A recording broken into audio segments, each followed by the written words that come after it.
જન્મ્યા કૌશલ દેશ વેશ દશ એવા ભગવાન સહજાનંદ સ્વામીને પહેલાં વિનંતી બધા તમને કરું, મારી ઉંમર જેમ બહુ થઈ છે ને એટલે ભૂલી જાઉં વાત કરતાં કરતાં કરતાં.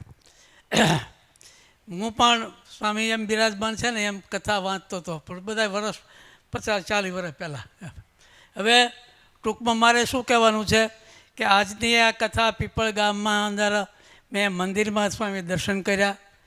આપણે બધાને જોઈને અને તમારી બધીની મહેનત જોઈ, સત્સંગીઓની સેવા જોઈ અને ખૂબ સ્વામી રાજી થયો છું. ખૂબ રાજી થયો છું એટલે ખૂબ રાજી થયો છું.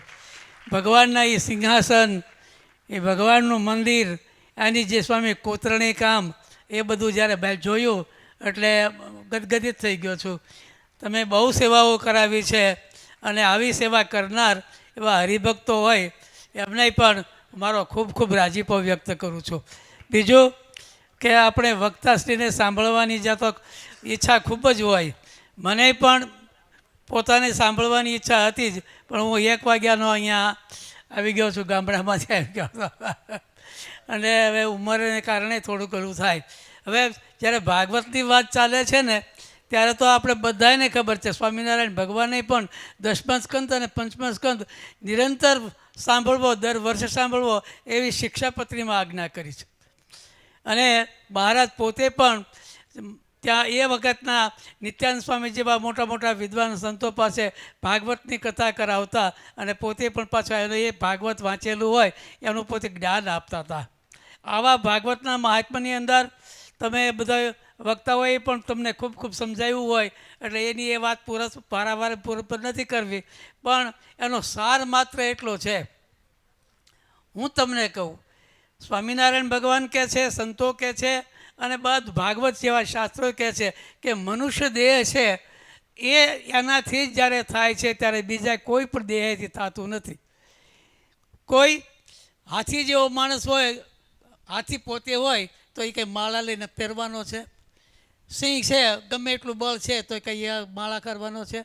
એ કંઈ દાન કરવાનું નથી, એ ઉલટા પાપ કરવાનો છે સિંહ તો. આપણે જ્યારે મનુષ્ય જન્મ ભગવાને સ્વામિનારાયણ જ્યારે આપણને આપ્યો છે ત્યારે મનુષ્ય જન્મની આપણી શું ફરજ છે એ ગ્રહસ્થ છો તો ગ્રહસ્થના પણ નિયમો સ્વામિનારાયણ ભગવાને શિક્ષાપત્રીમાં લખ્યા છે. પણ એમાંય પાછું એવું તો લખ્યું છે કે જેણે ભગવાનના અર્થે અને ભગવાનના ભક્તના અર્થે અને પરોપકારને અર્થે જેણે કંઈક ને કંઈક સેવા જે આદિ કરી છે એની ઉપર અમારું બહુ પ્રસન્નતા છે. એટલે આવા ભાગવત જેવા શાસ્ત્રની અંદર જ્યારે તમે સાંભળવા બેઠા છો ત્યારે તો સૌની ફરજ શું એટલું જ. ફરજ તો બધા તમે સમજતા જો, ફરજ એટલે શું, કાંઈ બીજું કાંઈ વાત ન હોય. આપણી જે કાર્ય કરી રહ્યા છીએ એનું આપણે અનુસંધાન હોવું જોઈએ અને એ કાર્ય પાછળથી પછી એની આપણને શું ફળશ્રુતિ થાય એ કરવું જોઈએ. ખેડૂત હોય બિચારો વાવવા તો જાય જ, પણ એને ખબર છે કે એની ફળશ્રુતિ મને શું મળશે. એમ આપણે જ્યારે ભગવાનનું ભજન સ્મરણ કરી રહ્યા છીએ ત્યારે એ ભજન સ્મરણનું ફળશ્રુતિ તો શું કહેવાય.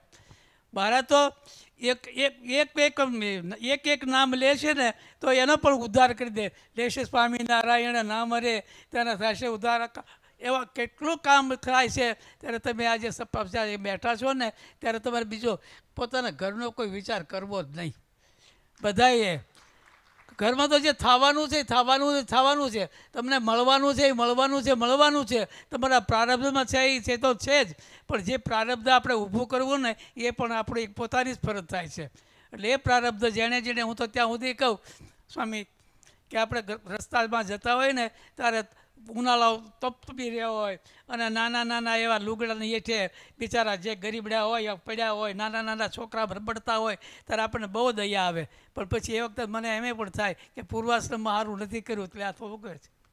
અને અહીંયા જે બધા આગેવાન તમે બધા આગેવાન એટલે આખું બધું જે બેઠા છો ને એ તમે પૂર્વે સારું કર્યું છે એટલે અત્યારે સારું ભોગવો છો અને હજુ ખૂબ સારું કરજો જેથી કરીને મળે. અને સૌથી સારામાં સારું મળવાનું કારણ હોય તો ભગવાનનું નામ છે. એટલે આપણે કથા સાંભળતી વખતે સ્વામિનારાયણ ભગવાન શ્રી રામકૃષ્ણ માનતો તો એમનું નામ લ્યો. બધું ભગવાન કોઈ શ્રીજી મહારાજ કહે છે ભગવાન બે હોય જ નહીં.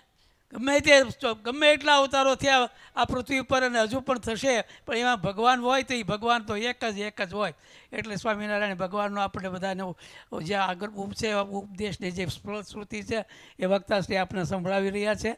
મેં તો વચ્ચે અહીંયા આજે આવ્યો દર્શન કરવા. મંદિર હું આ સ્વામી મંદિર આવીને જોવા ગયો. પહેલાં મંદિરમાં જાય ને, મંદિરમાં ગયો અને અંદર બધાય અને મંદિરની બહારની સ્વામી કોતરણી જોઈ, અંદર દર્શન કરવા ગયો, સિંહાસન જોયું અને મારા મનમાં એમ થઈ ગયું કે આ લોકોએ આ કેવી રીતે કર્યું છે.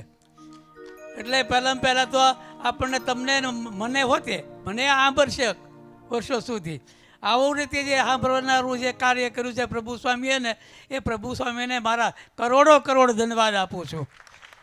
એટલું તો મંદિર તો કર્યું, પણ એની સાથે સાથે બધી કેટલી પ્રવૃત્તિ કરી અને એમાંય પણ આજે ભાગવત જેવા અને વક્તા જેવા વક્તાને અહીં લાવી અને તમને એ જે સંભળાવે છે ભગવાનનું સંકીર્તન, એ પ્રભુ સ્વામીને મારા ખૂબ પ્રણામ છે.